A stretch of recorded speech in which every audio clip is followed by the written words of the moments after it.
त्या लोकांचे माझ्यावर खूप उपकार आहेत. जेव्हा मी प्रॅक्टिस चालू केली होती 1999 मध्ये, त्यावेळेस माझी फी होती ₹5 आणि ₹10. पण त्या लोकांनी माझ्यावर एवढा विश्वास ठेवला. माझं स्टोनचं डेव्हलप होण्याचं कारणच ते लोक आहेत.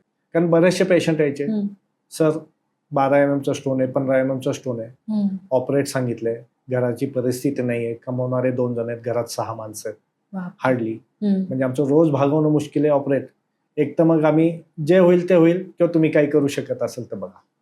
तिथून जे मला इन्स्पिरेशन मिळत गेलं, आणि पहिल्या ज्या 20-30 केसेस होत्या की मी ज्यांचं ऑपरेशन वाचवलंय, म्हणजे जे लोक अजूनही माझे पेशंट आहेत, त्यांचं 3rd जनरेशन माझ्याकडे, तर अशा लोकांच्या आशीर्वादामुळे मी आज इथपर्यंत पोहोचलो आहे.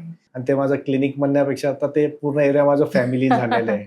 म्हणजे तिथे फक्त ट्रीटमेंटसाठी नाही, एखादी सासूचं सुनेचं सांगायला येते, सून सासूचं सांगायला येते, आजी मुलांचं सांगायला येते, तर एक फॅमिली बॉन्डिंग इतकं झालेलं आहे. म्हणजे ते तुम्ही सगळ्यात पहिलं माझं पहिलं क्लिनिक आहे. माझे 2 क्लिनिक आहे. दुसरं क्लिनिक आहे ते एक्स्ट्रीमली वेगळं, म्हणजे तिथे हायली एक्झिक्युटिव्ह क्लिनिक आहे.